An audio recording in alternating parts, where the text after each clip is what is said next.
welcome to yet another edition of Ask Miss Judes.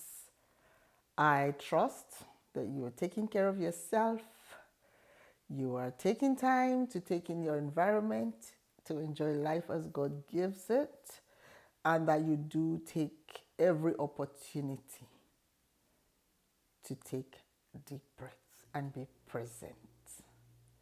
Today, I wanted to talk on a subject. My mom will laugh when she hears this. It was something she always said to us when we were growing up, and it really didn't make a lot of sense back then, but it does now. Um, and I hope that this is taken within the context of what I'm going to share with you today. It's called, I want to title today's presentation, Stooping to Conquer.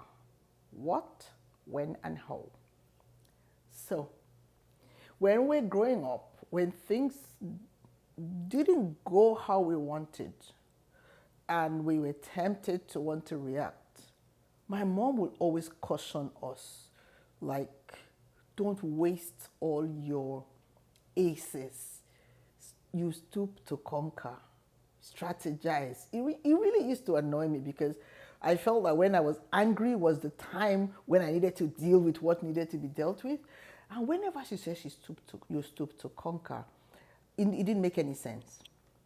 But as I grew older and found myself in situations that under normal circumstances would have gotten me really frazzled, and maybe I would have lost my temper and said things that I would regret later, I would remember, like mommy used to say, you stoop to conquer. So what does that mean? I thought I would look at it from the what, the when, and the how.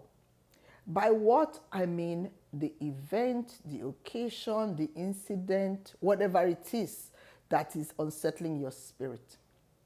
So let us say, for example, in a work situation, somebody does something intentionally to undermine you or to upset you, or you know what I mean, like really get into your space. You could decide to tell them off. You could decide to say, okay, I'm not, as they would say, my brother-in-law would say, my dog is not in that fight. I'm going to take my time.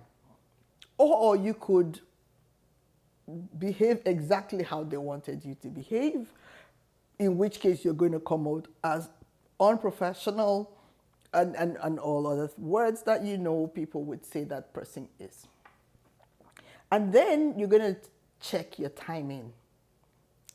I kind of I kind of feel a bit bad to use this example, but I'm going to use an example that occurred to me more than 2 decades ago, where I used to work. And we had someone in the finance office who was not really pleasant, and it just wasn't. It wasn't. She was not just pleasant, not to me alone. I mean, her personality was just not pleasant. She wasn't good at working with people, and she did something that was really okay. So she made a mistake at the point where I was like, had just been confirmed, and my remuneration had been reviewed upwards. I was really feeling cool. So I got paid quite a lot of money, and I thought, wow, this is my new remuneration. This is really great. And then the following month, I got a message saying, oh, she had paid me that in error. She was going to take it off from my next pay. I'm like, no. I'm happy for you to take it, but you're going to have to spread it out, because if you took it all at once, you're going to wipe me out. This is many years ago. And she insisted that she was going to do it. So I thought, how do I get around this? I thought about timing. So I said the what was the incident, the when is the timing. How do I deal with this in a reasonable time that does not knock me out, if you know what I mean? And then the how. So the timing, I thought, okay, I need to address this really quickly before the next pay cycle.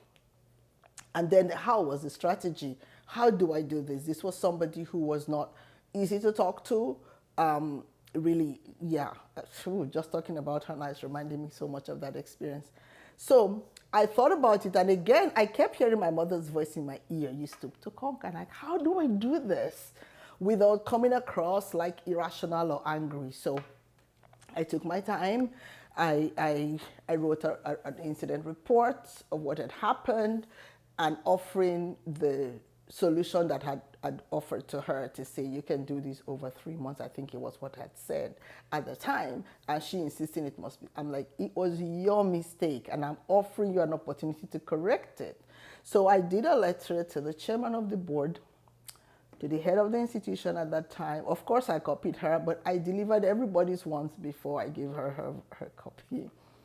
So by the time she got it, she thought she was now raising the matter up, and everybody was like, you made a mistake. She's offering for you to correct it in a way that doesn't jeopardize her comfort, and you're fighting against it. You should be the one that should really be sorry that this happened. And the more I thought about things like that, the more I realized that if I'd kept trying to confront her with it, I would have gotten nowhere. She probably would have taken it all the next month and I would have really been in trouble. But because I took my time to look at the problem, how to address it, when to address it, I was able to get around resolving it in a way that made sense. A few months after that, she malhandled a few other people in the organization and she was out. No credit to me. But I'm just saying, when I look around today and the what's the word I'm looking for? The lack of thoughtfulness in dealing with things always makes me remember, and I've said it to my children a lot of the time, stoop to conquer. Sometimes you have to pretend like you have no sense, because you're working out your strategy to get your end game. What is important is that what you want is noble, is honest, is pure, but is something that presents you positively. Okay?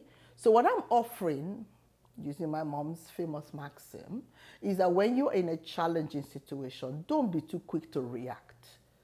Think about your end goal. Think about the best way to achieve it in a way that maintains your dignity.